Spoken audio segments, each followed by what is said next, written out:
So eto mga sanggay, pakinggan po natin itong malaking pasabog ni Pangulong Bongbong Marcos sa kanyang part 2 ng podcast.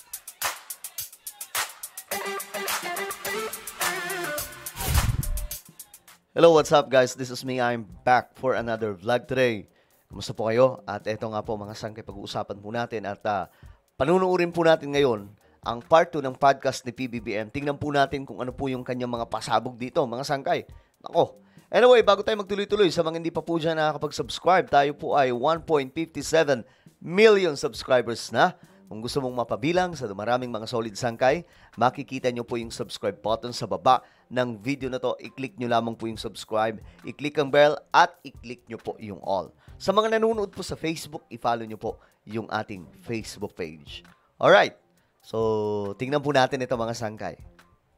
Since I became president, sometimes I hear in the back of my mind, it's like my father and some of his other political allies, yung sa generation niya. Yeah. Oh, mahirap ano? But you knew that. You knew it was mahirap. Mahirap ano? Thought-provoking conversations with the people shaping our country. We uncover stories behind the headlines with influential voices from the Philippines and beyond. This is Manila Bulletin's The Sit Down. What angers and frustrates me about this systemic corruption and what's been going on is that it's tainted words like infrastructure. Yeah. It's even made occupations like DPWH, district engineer, like a meme or a joke to begin with. Diba? And yet it's frustrating because there are so many people who are still taking public service seriously. Diba?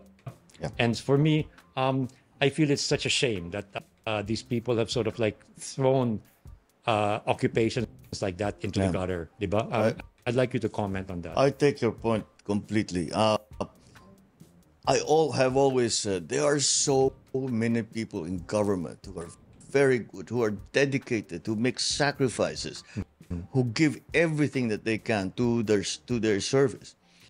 And one of the reasons I really exposed all of this was because these people are trying so hard. Yeah. You know, they come into work early in the morning. They leave late. They don't take holidays. They come in on the weekends just so that they can do what they're even beyond, above and beyond their actual job description. And these people are doing something else entirely. Yeah. You know, they're just doing all this corruption, just taking money, destroying projects, you know, that people very worked hard on. For example, you tell somebody in, I don't know, in some department, and you say, we have a proposed project, work hard on it. Yeah. All right? And so you do the design, you know, do the program of work, make sure you get everything right, etc. We'll put out people to bid.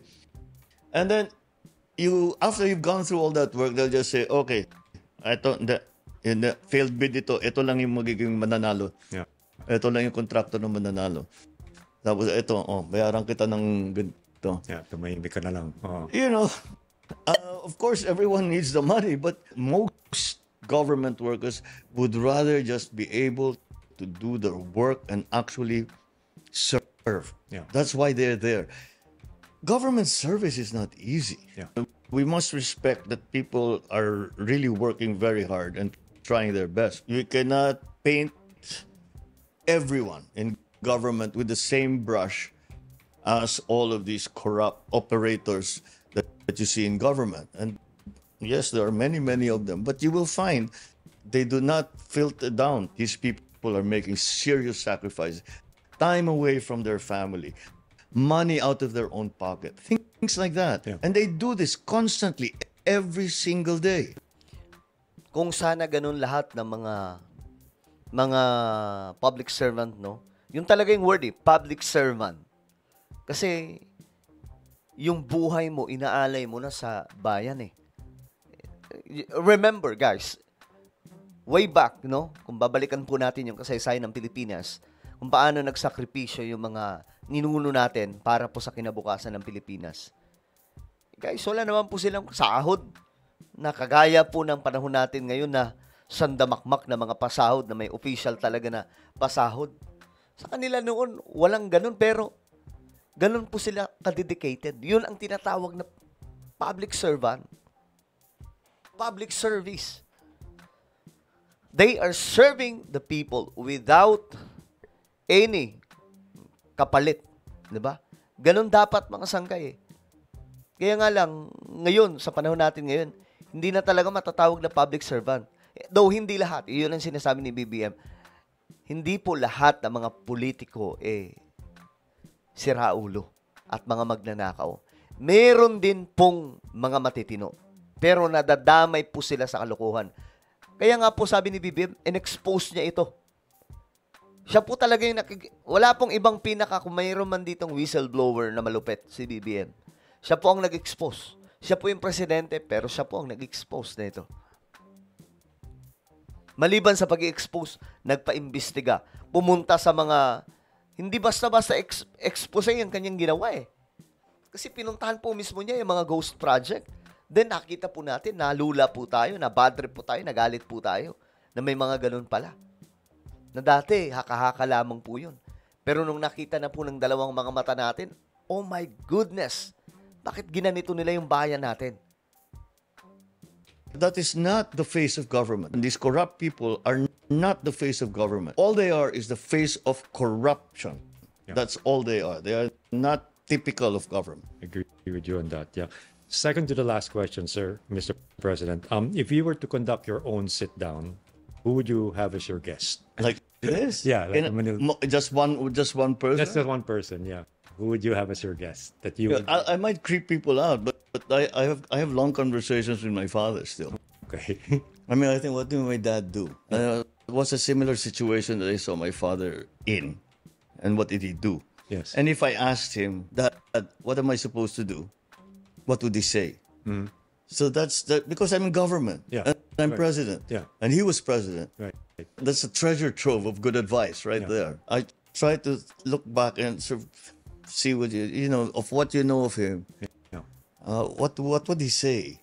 Okay. How would he judge what you just did? Yeah. Anak, mali yan. Oh, anak, very good. Or whatever, you know. So the one thing since I became president, sometimes I hear in the back of my mind, it's like my father and some of his other political allies, yung sa generation niya. Yeah. Oh, mahirap ano. But you knew that. You knew it was mahirap. Mahirap ano. There was the honeymoon the first year, the first year and stuff, but hindi rin po talaga biro may presidente. No? Imagine niyo sa mga nangangarap na maging presidente dyan, just imagine yung bigat ng trabaho. No? Iikot ka sa buong bansa, tapos kapag magpahinga ka ng kaunti, i-issue ka na wala kang kwentang presidente, tamad ka, napakahirap. Kaya nga, yung pagiging presidente, para lamang po to sa mga matatapang talaga, yung talaga may kakayahan. Kaya nga yung mga nauudyukan lang na magpresidente kahit wala naman pong kapasidad, tumigil kayo. Sisirain nyo yung bansa kapag gaganon.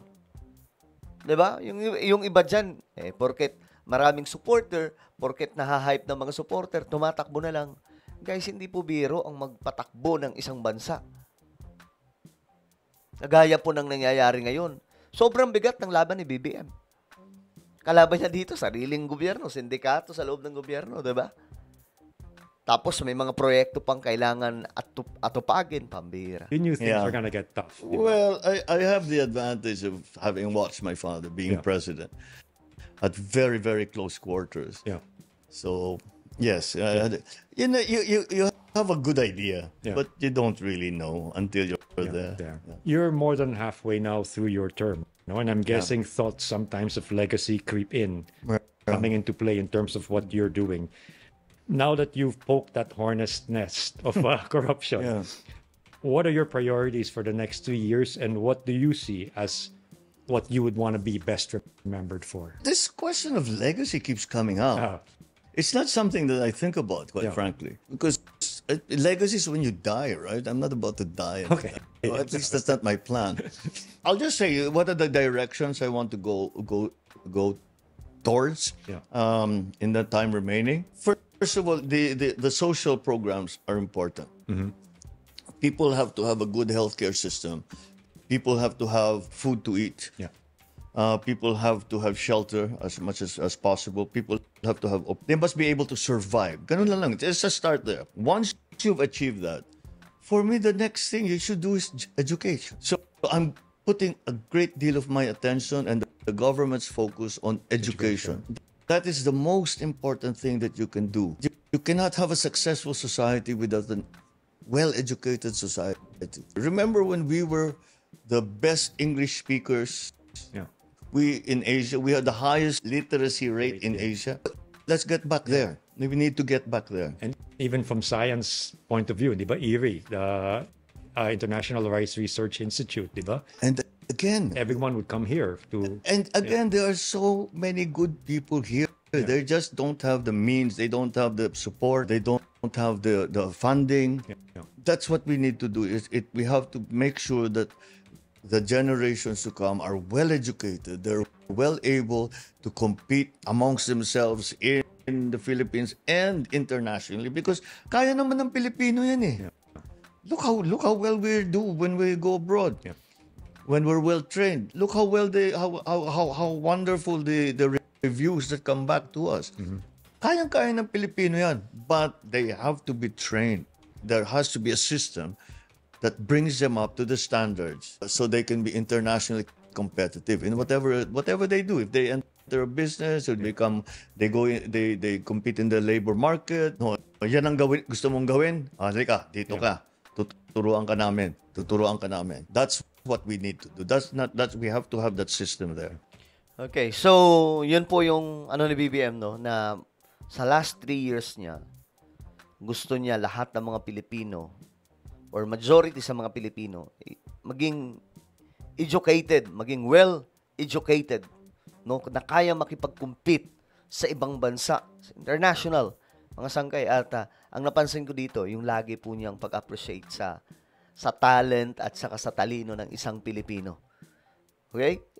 Lagi ko yan naririnig magaling ang Pilipino, magaling mag-English ang Pilipino, talented na mga Pilipino, lagi ko po naririnig yan sa kanya.